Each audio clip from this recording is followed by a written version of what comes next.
28 फरवरी 2026 रात का समय।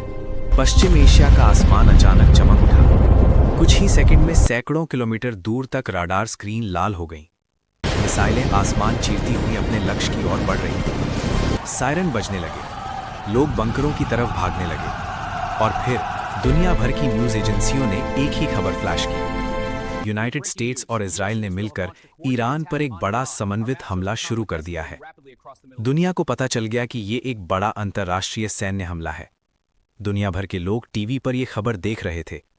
अमेरिका ने इसे नाम दिया ऑपरेशन एपिक फ्यूरी और इजराइल ने ऑपरेशन लायंस रोर।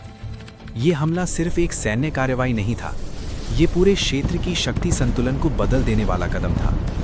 लक्ष्य, ईरान की रणनीतिक संरचना।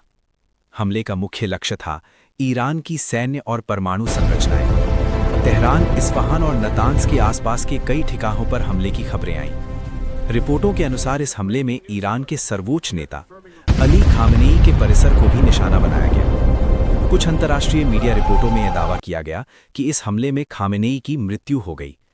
हालांकि तेहरान की सरकार ने तुरंत इस दावे को दुश्मन का प्रचार बताया, लेकिन अफवाहें फैल चुकी थी। लेकिन बाद में यह कन्फर्म हो चुका था कि इजराइल हमले में खामेनेई की मृत्यु हो गई। बाद में ईरान की सरकार और सैन्य अधिकारियों में आपात बैठक शुरू हो गई और पूरा मध्य पूर्व उबलने लगा। इस खबर ने पूरे मध्य पूर्व में तनाव और बढ़ा दिया। हमले के कुछ ही घंटों बाद इजराइल के प्रधानमंत्री बेंजामिन नेतन्याहू ने राष्ट्र को संबोधित किया।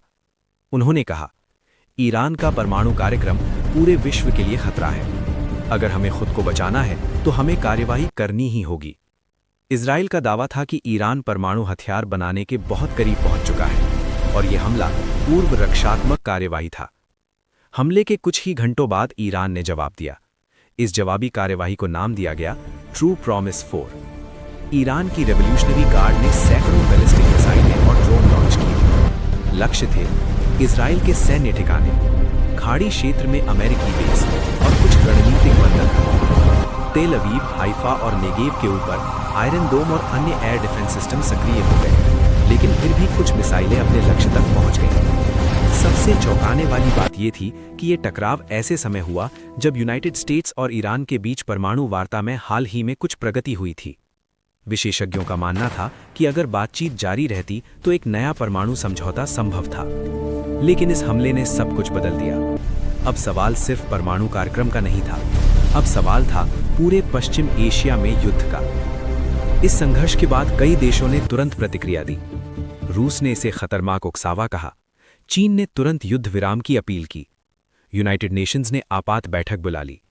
लेकिन जमीन पर हालात तेजी से बिगड़ रहे थे। तेल की कीमतें बढ़ने लगी, वैश्विक शेयर बाजार गिरने लगे और दुनिया एक बार फिर डरने लगी कि कहीं ये टकराव तीसरे विश्व युद्ध की शुरुआत तो नहीं।